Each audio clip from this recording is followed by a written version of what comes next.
Hola hermanos, un saludo, estoy muy contento de un vídeo más aquí en el canal Hermanos en Cristo.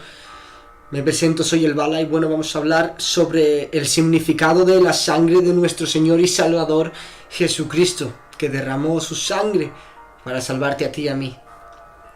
Pues bueno, ¿cuál es el significado de la sangre de Jesucristo?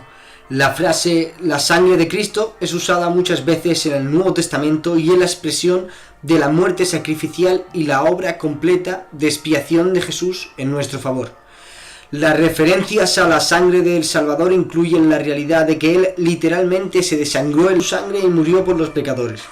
La sangre de Cristo tiene el poder de expiar un número infinito de pecados cometidos por un infinito número de gente a través de los siglos, y todos aquellos que ponen su fe en esa sangre serán salvados.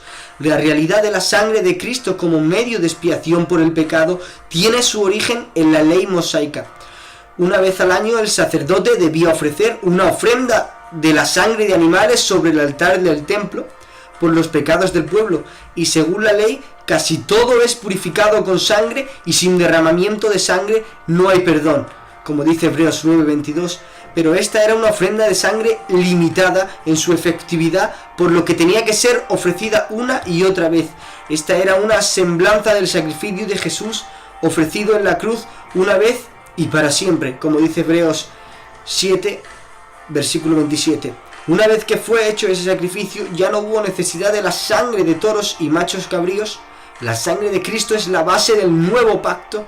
La noche anterior a su crucifixión, Jesús ofreció la copa de vino a sus discípulos diciendo: "Esta es la copa, es el nuevo pacto en mi sangre que es derramada por vosotros", como dice Lucas capítulo 22 versículo 20. El verter el vino en la copa simbolizaba la sangre de Cristo que sería derramada por todos los que creerían en Él. Cuando Él derramó su sangre en la cruz, Jesús eliminó la exigencia del antiguo pacto del continuo sacrificio de animales. Esa sangre no era suficiente para cubrir los pecados del pueblo, excepto de una manera temporal, porque el pecado contra un Dios infinito, santo, requiere un sacrificio santo e infinito.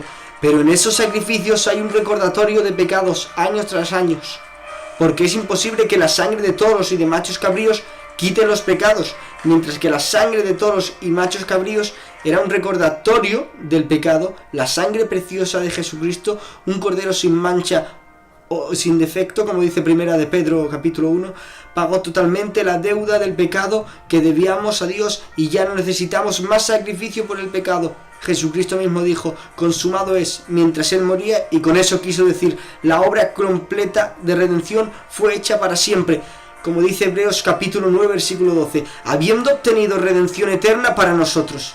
La sangre de Cristo no solo redime a los creyentes del pecado y el castigo eterno, sino que su sangre purificará nuestra conciencia de obras muertas para servir al Dios vivo, como dice Hebreos capítulo 9.